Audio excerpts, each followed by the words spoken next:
I don't think so. Scholz hasn't really been that active in trying to defuse the conflict thus far. We see that efforts from Macron of France didn't go anywhere. The conversation between Biden and Putin didn't go anywhere either. So I can't imagine what Scholz can do. I don't really think diplomatic efforts to defuse the conflict are possible. If Putin decides he's not going to invade, that won't be because of diplomacy. It will be because of a cost-benefit analysis, where he'll see that this isn't going to be beneficial to Russia or to himself personally. But of course, the West is doing everything they can at these last-ditch diplomacy efforts because, as you mentioned, they are really, really concerned that by Wednesday, the Russians could invade. There's 135,000 troops surrounding Ukraine. There are naval vessels, infantry, tanks. You have military exercises. I mean, everything is pointing towards an invasion.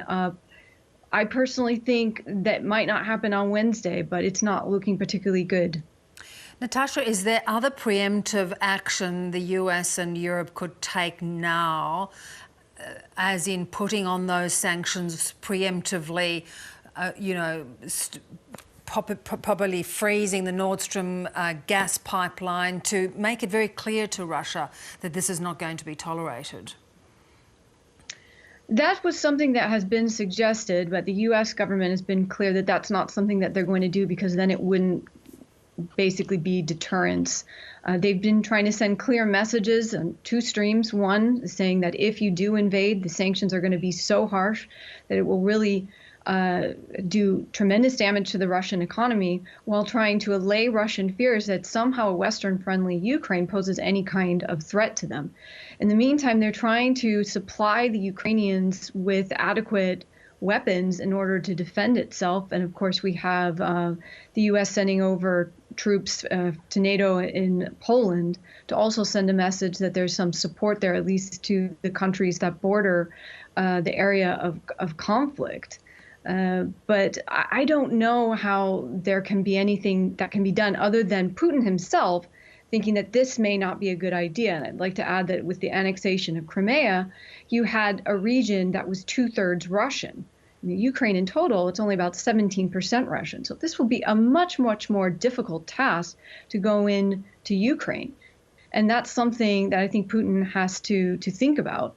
Of course, if he decides to go in. I mean, the sanctions itself are important, but I think he has to really calculate, is this going to be something that will be so long and drawn out that it could destabilize his own regime? Yeah, and that's why it is such a fascinating sort of examination of the timing of this. What has got Putin so agitated about the need to potentially invade?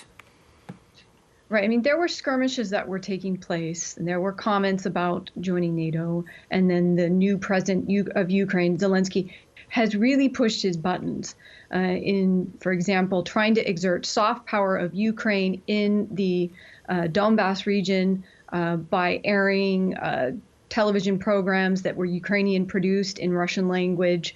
He's been asserting his desire to move closer to the West. And then talking about democracy and how important democracy is to Ukraine. All of these things have really riled Putin, who was hoping for something more like what he has in control of Belarus, with Lukashenko so clearly subservient to Putin.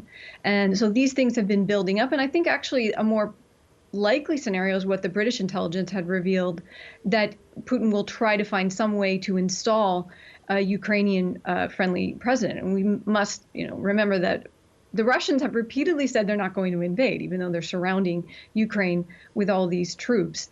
And so it's possible that they're going to try alternative forms of warfare. Of course, so many people have now started to evacuate their diplomatic personnel and warning nationals to leave, foreign nationals to leave. There's also been huge disruption to Ukraine's economy, just by this constant uncertainty. It is inflicting pain without even invasion at this point. Exactly. And these are more of the strategies that Russia has chosen than going, some sort of full-on invasion, with the exception of what happened with Crimea, because he knew there was a high chance that this was going to go over well.